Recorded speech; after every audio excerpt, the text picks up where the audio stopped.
नमस्कार, early time में आपका स्वागत है। मैं हूं अरुण चिम। अभी इस समय हम excise and taxation training institute Nagrota में हैं। यहां पर न्यू एक्साइज पॉलिसी के चलते जो ई ऑक्शनिंग के लिए प्री बिडिंग मीटिंग रखी गई है, जो एस्पिरेंट्स के लिए जो भी इसमें पार्टिसिपेट करना चाहते हैं उनके साथ। लेकिन अभी जो मीटिंग से बाहर प्री बिडिंग मीटिंग से बाहर होके आए हैं, उनकी कुछ इश्यूज़ हैं। इसी इश्यूज़ को जानने के लिए आखिर क्या उनको वहाँ पर उनकी क्वेश्चन थे या किस चीज़ों को लेकर उनको कोई वहाँ पर शक व शुबा था, आइए मुझसे बात करते हैं। सर, आपका नाम? मेरा नाम अभिनव शर्मा है। मैं इस प्री बिडिंग मीटिंग को अटेंड करने के लिए स्पेशल पुंछ से आया था। जैसे कि हमने नोटिफिकेशन में पढ़ा था कि इसमें 2 वाइन शॉप के लिए पुंछ टोन में दिया है म्यूनसिपलिटी एरिया में, जो वार्ड नंबर 10 और वार्ड नंबर 11। मुझे कुछ क्वेरीज थी कि मुझे लगा कि इस ऑफिस में आके इनसे बातचीत करके कुछ क्लियर हो जाएंगे, लेकिन मुझे लगता है कि जो कॉम्पिटेंट अथॉरिटी अंदर बैठी है वो बिल्कुल भी नहीं जानती कि वो क्योंकि मुझे नहीं लगता इनमें से कोई भी ऑफिशियल जो इन्होंने एरिया निकाले हैं जहाँ पे इन्होंने वाइन शॉप खुलवानी है, वहाँ पे जाके कोई विजिट किया या उन्होंने उसको उस जोग्राफी को देखा है या उस टोन को विजिट किया। क्योंकि जिस तरह का इन्होंने दिया कि जो वाइन शॉप है उसके लिए या तो जो बिडर जिसको बिड निकल जाएगी उसके लिए उसके पास या तो उसकी मलकाना अपनी दुकान होनी चाहिए या मलकाना हक होना चाहिए या उसका वो रेंट डीड हो। रेंट डीड बनाने के लिए, जबकि ये कोरोना का पेंडेमिक भी है और ऊपर से जो कॉम्पिटेंट अथॉरिटी है जो रेंट डीड बनाती है उसको 1 महीना कम से कम टाइम लग रहा है। इनसे मैंने अंदर पूछा कि अगर मैं रेंट डीड बनाने में 2 दिन से ऊपर लग जाते हैं, तो ये कहते हैं अगर आपने 10 लाख में भी लिया, आपकी बिड निकली है, या 20 लाख में भी निकली है, 2 दिन के अगर आप अपने डॉक्यूमेंट्स नहीं हमें देख सके, वेरीफाई नहीं करवा सके, वो जो आपका 10 लाख है 20 लाख है वो कैश हो जाएगा, वो लैप्स हो जाएगा, वो आपको रिफंडेबल है। दूसरा, इन्होंने जो नोटिफिकेशन निकाली थी उसमें भी इन्होंने 25 और 50 लाख के बीच में एक ऐसा पॉइंट बनाया हुआ था कि बड़े सारे लोगों को वो नोटिफिकेशन पढ़ के क्लियर नहीं हो रहा था कि 25,000 रिफंडेबल है या 50 जो 5 लाख है वो रिफंडेबल है कि नहीं है। उसमें भी इन्होंने एक संतुष्ट जो जवाब है वो नहीं दिया। दूसरा, इनसे कुछ और बातें कुछ और साथ में एक समय के लिए बात की थी कि जो 72 घंटे वाली वो क्या इशू वो भी था कि एक भाई साहब थे वो कठुआ से आए थे। उन्होंने कहा कि आप ये कह रहे हैं कि 72 घंटे के लिए बिडिंग होगी ऑनलाइन, जिसमें आप आज अगर आपने कोई बिड डाली है फिर आप 10 घंटे के बाद, 5 घंटे के बाद, आधे घंटे के बाद वापस आके अपनी बिड रिफ्रेश कर सकते हैं और नया अमाउंट भर सकते हैं। तो उसमें आप ये कह रहे हैं कि जो 72 घंटे के बाद बिडिंग क्लोज होगी उसके बाद 10-15 मिनट के लिए फिर मौका मिलेगा। उसमें उन्होंने कहा नहीं, वो 15 मिनट का मौका नहीं मिलेगा। वो बिड अगर आपको लास्ट 5 मिनट बचते होंगे तो उसमें हमारा जो इंस्टॉलमेंट है, जैसे इन्होंने पहले रखा है कि 25-25 हज़ार की आप बिडिंग कर सकते हो, 25,000 का जंप कर सकते हो। वो 5 मिनट में इन्होंने बनाया हुआ 50,000 रुपये का। मतलब वो पर्टिकुलर किसी को मतलब चाहते हैं या ये नहीं चाहते कि नए लोग इस इंडस्ट्री में आए या इस उद्योग में वो अपना मतलब आजमाएं, क्योंकि इतने सारे इसमें क्वेरीज हैं और इतनी सारी बातें हैं कि ये बिल्कुल भी सेटिस्फाई नहीं कर पा रहे। और ऊपर से 13 तारीख को उन्होंने बिडिंग करनी है और परसों और आज 2 दिन उन्होंने प्री बिडिंग मीटिंग रखी।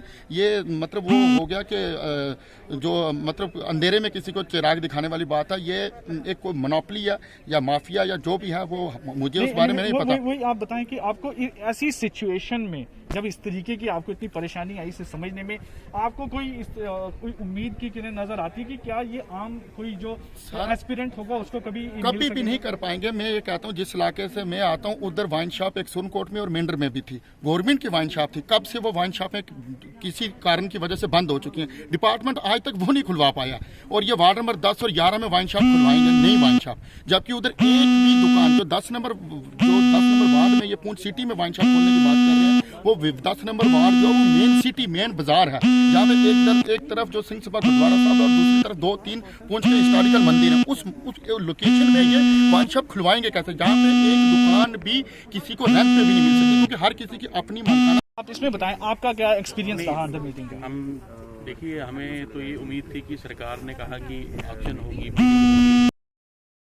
कि जो ये डिपार्टमेंट है लोगों को अवेयर करने से पहले डिपार्टमेंट को खुद अवेयर होना पड़ेगा, क्योंकि काफ़ी सारे जो बेसिक हमारे जहाँ पे जो क्वेश्चन थे ये उनका भी जवाब हमें दे नहीं सके। जैसे भाई साहब ने कहा कि ये रेंट डीड या लीज डीड, हमने एक ही इन्होंने यहाँ एक पॉइंट दिया कि रेंट डीड और जो लीज डीड है वो it should be attested by the competent authority. तो कॉम्पिटेंट अथॉरिटी जो है वो गवर्नमेंट ने यहाँ सब रजिस्ट्रार जो है हर जगह अपॉइंट किया है। हमारा इनसे ये कहना था कि जम्मू में अभी रजिस्ट्रेशन अगर आपने डॉक्यूमेंट्स का करवाना है तो कम से कम आपको 1-1.5 महीने की वेटिंग चल रही है। आपकी बिड जो है वो 13 तारीख को शुरू हो रही है। अगर सपोज मुझे 13 तारीख को बिड करनी है, इट मीन्स कि मुझे 12 तारीख से पहले जो है वो लीज डीड या रेंट डीड जो भी होगी वो मुझे बनवानी है। तो मैंने इनको कहा, इसमें मैंने इनको पूछा कि आप इसमें इसको क्लियर करिए कि क्या ये नोटरी वाला चलेगा। तो वो उन्होंने पॉइंट नोट किया। बाद में वो उनके कोई ऑफिशियल से उन्होंने मुझे कहा कि भाई नहीं, यहाँ पे आप 11 महीने की रेंट डीड होती है। मैंने कहा वो तो मुझे भी पता है कि रेंट डीड जो है 11 महीने की होती है, उससे ऊपर जो होती है वो लीज डीड होती है। कहीं ना कहीं मुझे लगा कि डिपार्टमेंट भी जो है लैक ऑफ नॉलेज, डिपार्टमेंट को भी अब इतना अवेयर नहीं है। पहले लोगों को ये सब प्रोसेस करने लैक ऑफ नॉलेज कहेंगे या आपको लगता है कि जितने वो क्लॉज रखे गए हैं प्रोविजन, एक्चुअली मेरे को ये लगता है कि इन्होंने ग्राउंड वर्क नहीं किया। ओके, ग्राउंड वर्क नहीं किया। अगर ग्राउंड वर्क किया होता, ये छोटी बेसिक चीजें हैं, वहीं पे जो है ये विफल हो रहे हैं। अगर थोड़ा सा तो जैसे अभी सबकी ये वहाँ पर एक अपने अपने पॉइंट्स रहे, इश्यूज रहे, तो इसको लेकर क्या उन्होंने कुछ सैटिस्फैक्टरी आपको कोई आश्वासन दिया है कि इसको रिकंसीडर करेंगे? जो नहीं, जो मैंने जो प्रश्न इनसे किया मैंने आपको बता दिया, और मुझे तो उसका सेटिस्फैक्टरी कोई आंसर मिला नहीं, क्योंकि मैं उनसे क्वेश्चन कुछ और कर रहा था, उसका आंसर वो मुझे कुछ और दे रहे थे।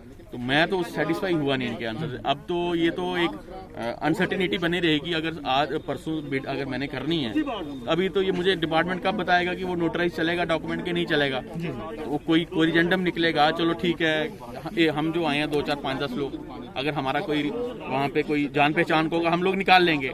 जनरल पब्लिक है और कई साथी होंगे जिन्होंने डाला, वो कैसे करेंगे? इसलिए कहीं ना कहीं जो है करनी और कथनी में कोई फर्क नजर आ रहा है। जी, जैसे कि अभी आपने देखा कि यहाँ पे जो एस्पिरेंट आए हैं, जो प्री बिडिंग मीटिंग को जिन्होंने अटेंड किया, उनका साफ तौर पर कहना था कि जो चीज़ें वहाँ पर लिखी गई हैं, जिस तरीके से ये प्री बिडिंग रखी गई थी, किस तरह से ई ऑक्शनिंग होगी, वो उसमें कुछ ऐसे प्रोविजंस रखे हुए हैं जो जिससे बिल्कुल सेटिस्फाई नहीं है।